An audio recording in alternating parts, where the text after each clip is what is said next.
We're out of London. We're in a truly magical city. And I am so excited. I would say, can you guess where we are? But it's almost certainly going to be in either the description or on the thumbnail, so there's no point. Yes, we're in Oxford. We're in Oxford. And I came here, right? I spent my 40th birthday in Oxford. And I know, I'll just let the shock of that sink in for some of you. We're going, what? He's over 40? And I haven't been back here since. I'm not going to tell you when it was, but it's too long ago anyway. So we're going to have a stroll around Oxford, just explore Oxford, be like a kind of flaneur. We're on a day trip, we're out for the day, we're just going to wander around this glorious city and see what we can see and soak up its delights. All I will say is that I aim to end up in a pub garden at sunset beside the River Thames, or the River Cherwell, or perhaps the River Isis, beside a river.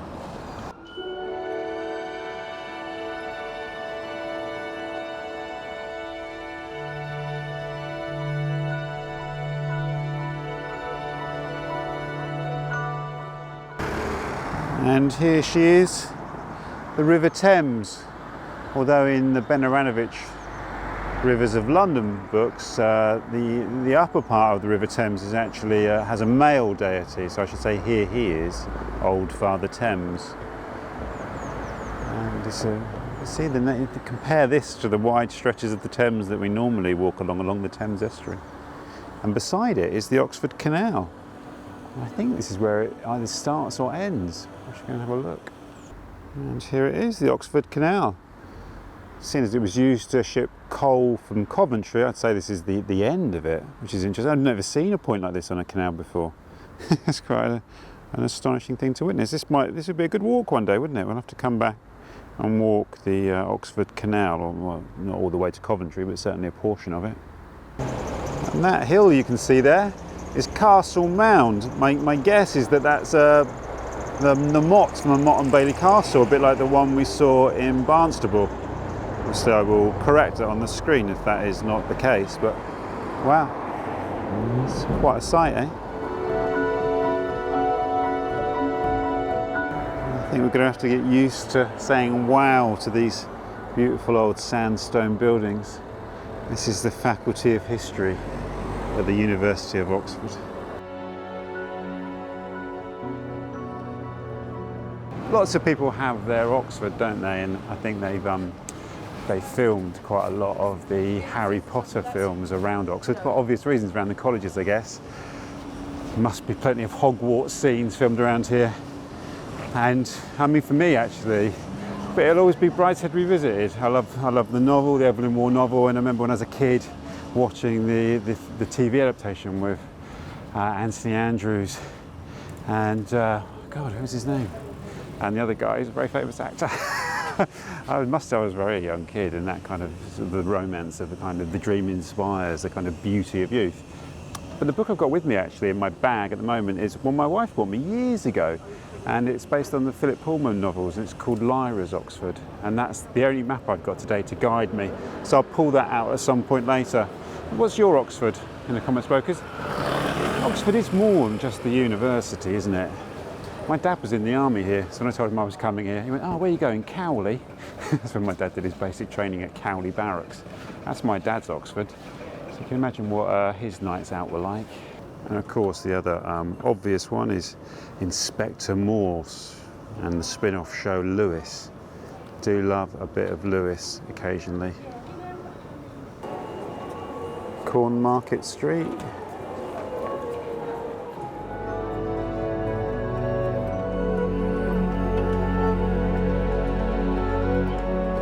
Saxon Tower of St Michael, the oldest church tower in Oxford, dating from 1040. What a magnificent thing. We're really in a medieval city.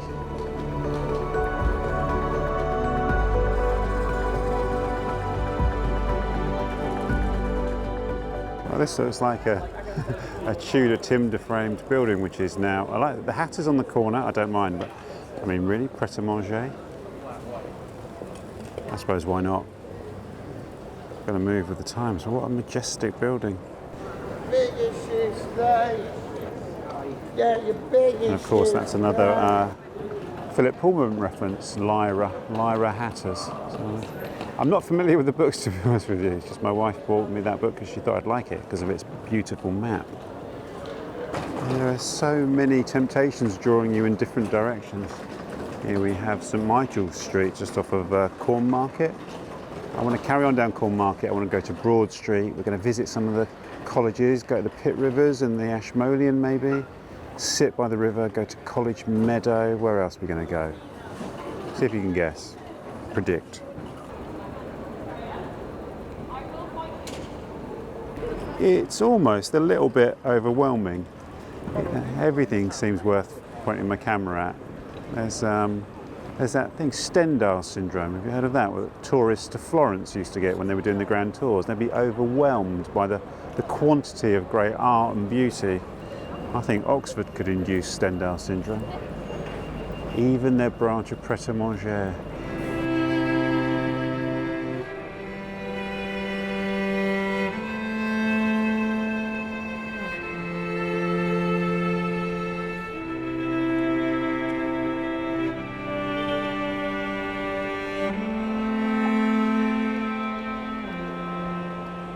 This is Oxford Town Hall. That, I believe, is the Tom Tower. I think that is Christchurch College. I'll check when I get nearer. And the dome of Tom Tower was designed by Sir Christopher Wren. What a magnificent building.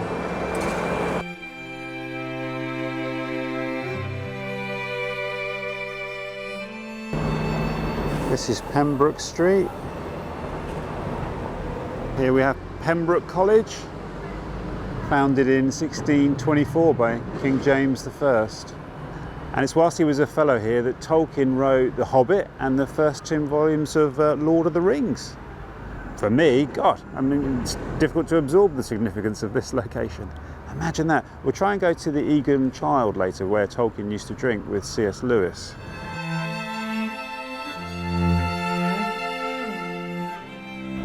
Wow, how stunning is this? This is Christchurch Meadow, and we can see the back of Christchurch College.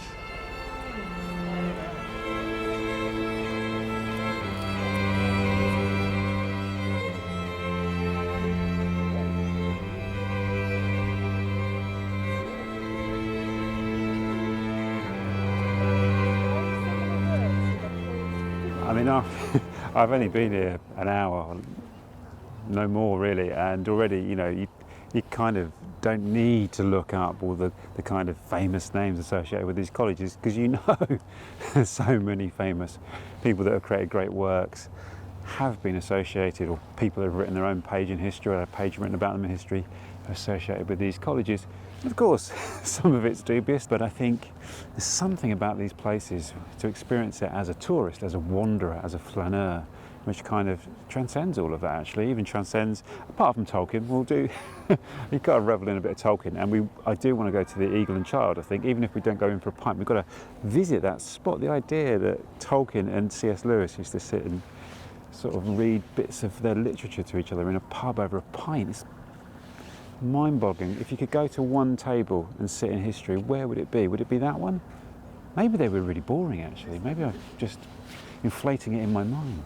It's lovely back there. There's a teacher with some primary school kids, and she's telling them all about Alice in Wonderland and how that was written here, and I think that has some association with the meadow, and the kids are running around trying to find the white rabbit. I mean, like I say, there's an overwhelming amount of great literature and great ideas and important discoveries associated with this place. Blue Boar Street. I remember walking along here when I came here for my birthday those years ago. It was freezing cold though that day, absolutely freezing cold.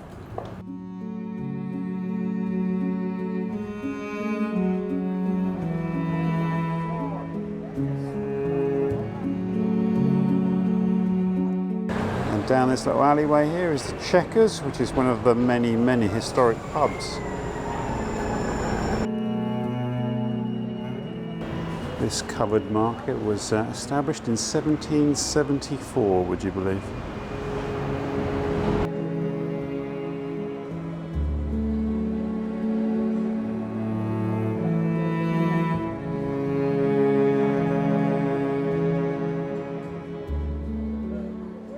This is Market Street, and that's the side of Jesus College.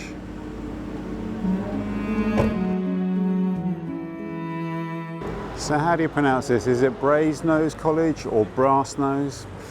I don't profess to know, and I'm sure people will have an opinion in the comments. Well, it might not be an opinion, it might just be a fact actually. And this is Turl Street, T-U-R-L, Turl Street.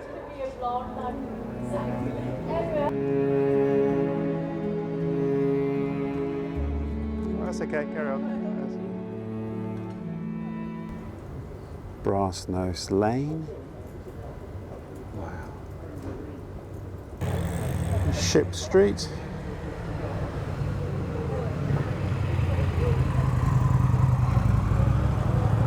And this is Exeter College here, and it's also associated with Tolkien. I think this might be where Tolkien and Lewis went. I'll correct that if that's incorrect, but certainly associated with Tolkien. And it's also associated with William Morris, which of course, Morris is a massive character. Where I'm from is, well, where I live I should say. In Walthamstow I think they exclusively own William Morris. We'll just go down Brassnose Lane to the Bodleian Library, which I can see just ahead of me actually, which is incredible. And then we'll take in a few of the other kind of more heritage-y type locations. I think there's been some student hijinks going on here.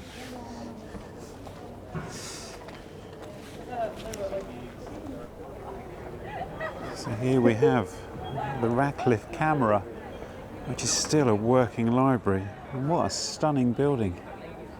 And there are a number of, I mean, we're just surrounded by fantastic buildings here. We've got All Souls College Chapel, and of course All Souls own lots of land in North London around Kensal Green and Kensal Rise. We've also got the Bodleian Library and much, much more. It's difficult to, I find it difficult to distinguish between lots of them, to be honest with you. This is the Bodleian Library.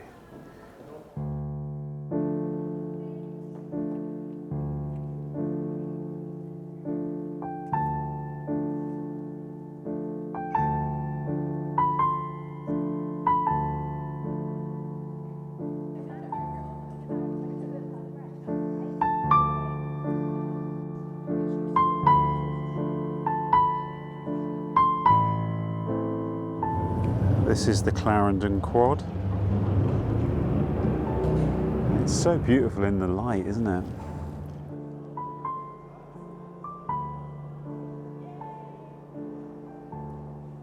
In a former life, one of the first things I ever did for the telly, or worked on for the telly, was an item for the Culture Show with Russell Brand, and he spoke at the Oxford Union. This is in 2007. I think that address is actually on YouTube. You can find it if you put in Russell Brand Oxford Union. It was funny actually. It was but we filmed a load of stuff around Oxford as part of that experience, and he had a tutorial. I can't remember the name of the professor of English literature who it was with, and it was really funny. And then he went to a formal dinner. I think he was the first person in a few hundred years to have been invited to this particular college's formal dinner, where they ate together every night in this particular college, which I don't think that many of them do anymore. Could be wrong. And it was a really lovely day actually. It was a really strange day, and we ended up in the Oxford Union until midnight talking to the students there. But one of my memories as well is in the kind of pre-production phase, working with the BBC Culture Show producers and the things they wanted Russell to do here, and they were really quite naff actually. They wanted him to sort of pretend to be Sebastian from Brideshead Revisited and ride around on a bike with a teddy bear under his arm and go for a haircut, things like that. All of which I said he won't do that, and Russell, he did refuse to do that. Didn't stop them turning up with a push bike and a teddy bear on the day of the shoot. But that's another of my memories of gallivanting around Oxford. And one of the most famous sights in Oxford, the Bridge of Sighs. This is often what they use as the shot to say, "We are now in Oxford." It's the most instantly recognisable image, I think, isn't it? Apart from people on a punt.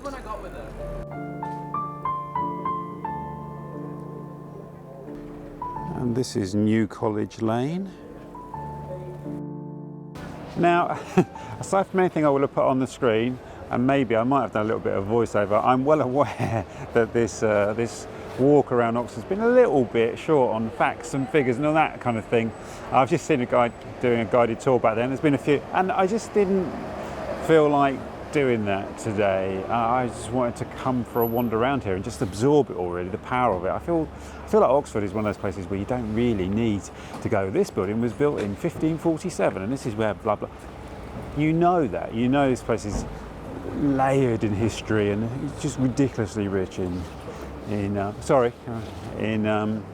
heritage. So you don't really need any more from that.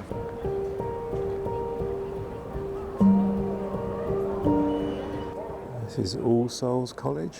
I think my dad would be impressed with that lawn. Most of the quads that I've been to so far have been closed. In fact, all of them have. But I wonder if that's because it's a Friday. I suppose the colleges are, you know, they're working places of education.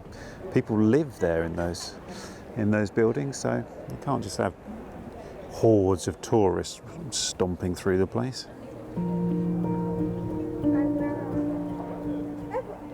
This is University Church.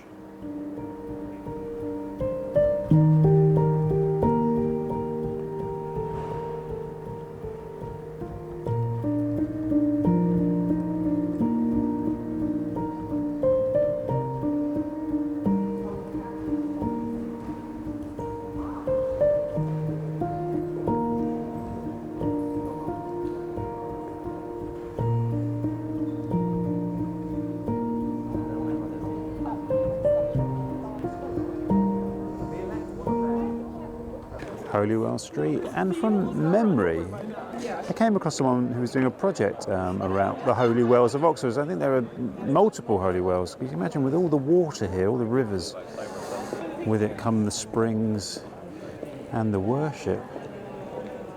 Bath Place, and that's where we stayed for my 40th birthday, in the 17th century hotel there. My kids absolutely loved it. They didn't want to ever leave the room because they were so overwhelmed with staying in such a beautiful old building.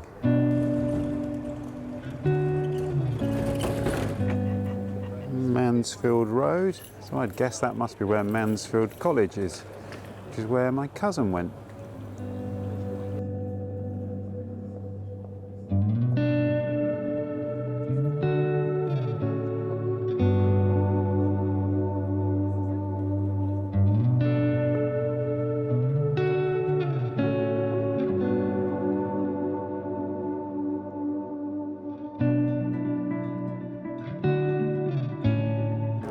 This is a peek through the gate of Trinity College.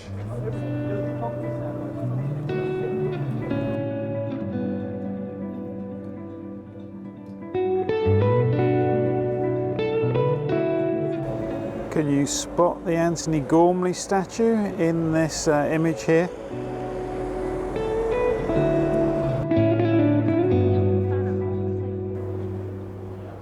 Finally, a college which is open for a small admission fee.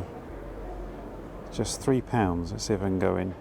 Well, Balliol is now my favourite Oxford college, due to the fact it's open. It's arguably the oldest as well, apparently. Founded in 1263. 1263. That's a very long time ago. This is the Fellows Garden. You see lots of students just lounging around there.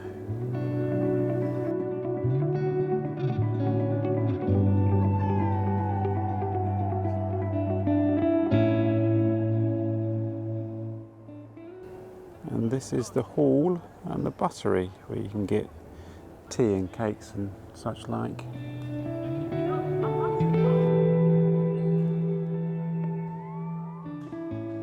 So I think this is the place that I came with Russell Brand to film for the BBC Culture Show. It looks very familiar.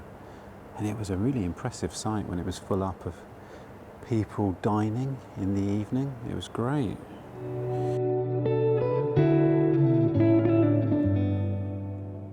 This is the Oxford Martyrs Memorial. They would have suffered quite badly here in the religious persecution because this is where a lot of Bible translation took place, including by my namesake, John Rogers the Martyr. And we've visited the site of his church in a previous City of London walk, which I'll link to below. And there we have the Ashmolean Museum. Do you know what? I know I said we'd be going there, but I'm just not in the mood for a museum today, to be perfectly honest with you. I've been there before and it's magnificent, but I'm just loving the sunshine and being outdoors and wandering around the streets, just allowing myself to drift. And yeah, I'm not in the mood to be confined inside a museum today. Apologies for that. St John's College, I think. Pretty sure. I'm using their little pocket fold-out map. I haven't used my Philip Pullman map at all today, actually. I think this is St John's College. I think the other place I was looking at was either the side of Balliol, where I was just before, or the Institute of the Internet. My map is not the most precise thing in the world. You could say exploring a city with a map like this is an exercise in psychogeography, although I'm sure some of you would be saying I just should basically get a better map. But I love it. I love little wanders like this, where it's just, you know, let your senses guide you. Well, this is a bit tragic.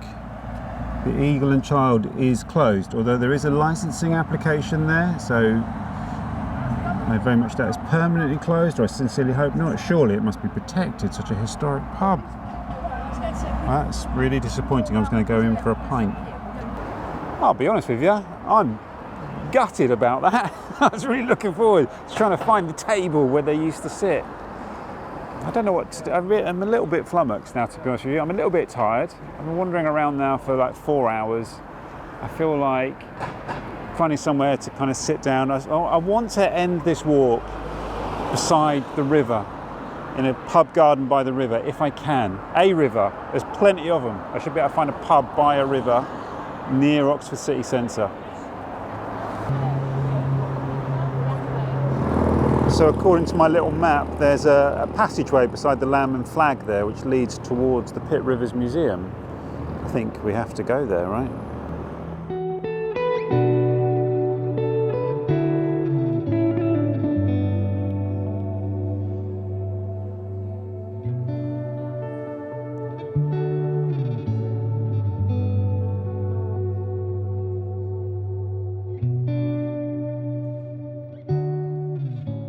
So these are votive offerings, ancient votive offerings. Various parts of Europe, from Portugal and Belgium and Rome.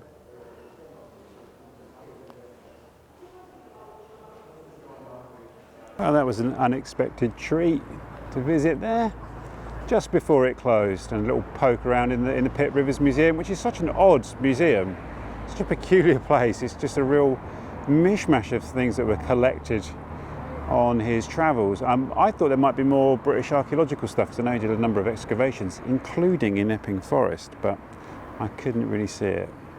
So here are the university parks.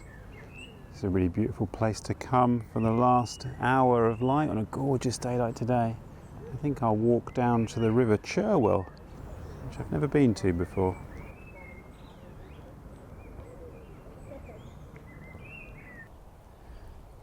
And here it is, the River Cherwell.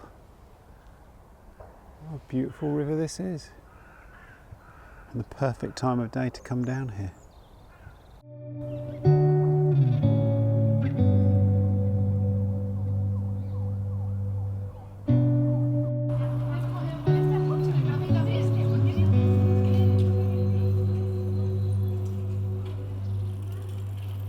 I've basically been wandering around Oxford for about 6 hours now, so I think I've earned a pint or two. Probably not the King's Arms, that looks pretty busy. I'm going to find a really nice pint somewhere in the Oxford city centre. I know I said I was going to go by the river, but that feels like I don't know, I'd have to go looking, go searching. I want to slump into one of these really old Oxford city centre pubs, soak up the atmosphere, and then I'll sign off after that. Let's try the Turf Tavern where I went for my 40th. Sorry, you go ahead.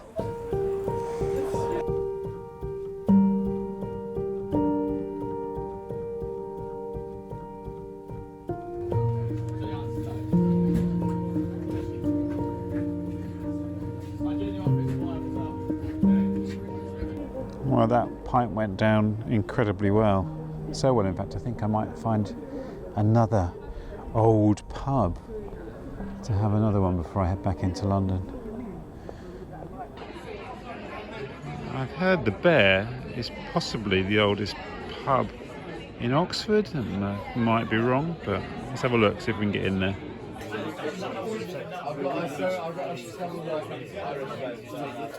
Well, what a magnificent day. I'm actually filming this in Greg's. Look, I'm in the Greg's doorway. I'm using their light for my light. I had to have another pint in the Bear, which I think they say is the one of the oldest. It can't be older than the Turf Tavern, can it? It might be on the site of an older pub. Who knows? But this has been a brilliant day. I'm not sure it'll be a brilliant video, to be honest with you. It's not really a kind of like traditional walking tour, is it? It's just a sort of series of really beautiful scenes. That's really filled me up. And look, I think with this, is spring here now? Can we confidently say that we think spring is here? Anyway, thank you for coming on that stroll around the beautiful city of Oxford. And who knows where we'll end up next time? So, I kind of messed up my traditional sign-off, but let's do it now. I look forward to seeing you on the next walk, wherever that may be. If we can come to Oxford, we can go anywhere, can we?